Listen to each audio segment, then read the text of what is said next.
In the city of Venice, wealth flowed through its canals, and trade ruled every heart. Among the merchants was Antonio, a man admired by many, yet burdened by a strange sadness no one could explain. Antonio had a close friend, Bassanio. A charming man, but reckless with money. Bassanio had fallen in love with a woman named Portia, a wealthy heiress from Belmont. To win her heart, he needed money he did not have. So he turned to Antonio for help. Antonio wanted to help his friend, but his fortune was tied up in ships sailing across distant seas. Still, he promised Bassanio the money and went to borrow it, from the one man who despised him most. That man was Shylock, a Jewish moneylender. For years, Antonio had mocked Shylock, insulted his faith, and ruined his business by lending money without interest. Shylock had suffered in silence. Now, he saw his chance. Shylock agreed to lend Antonio the money, but with one strange condition.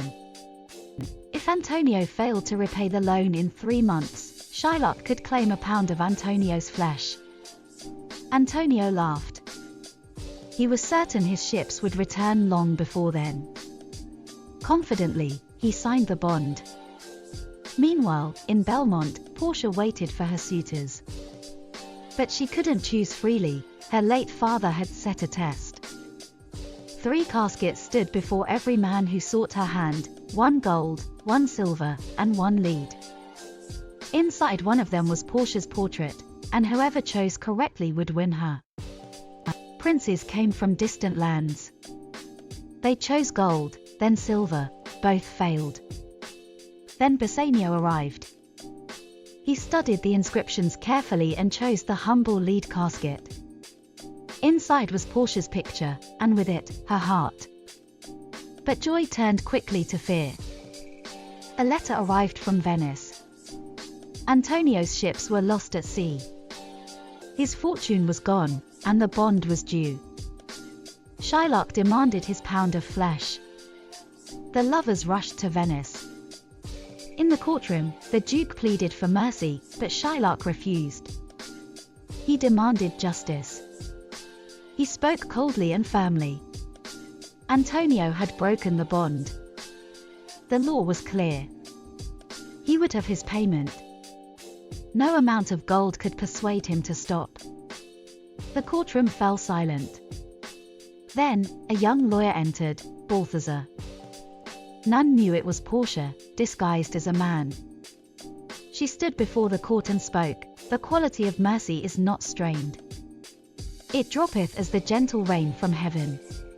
Her words moved everyone, except Shylock. He insisted on the law. Portia nodded. The law would be followed. She allowed Shylock to prepare his knife. But just as he approached Antonio, she stopped him. "The bond says a pound of flesh," she reminded him, "but not a drop of blood. If Shylock sheds blood, he breaks the law. And if he seeks the life of a Venetian citizen, his own life and property belong to the state." Shylock froze. He was trapped by the very contract he trusted. The Duke declared him guilty.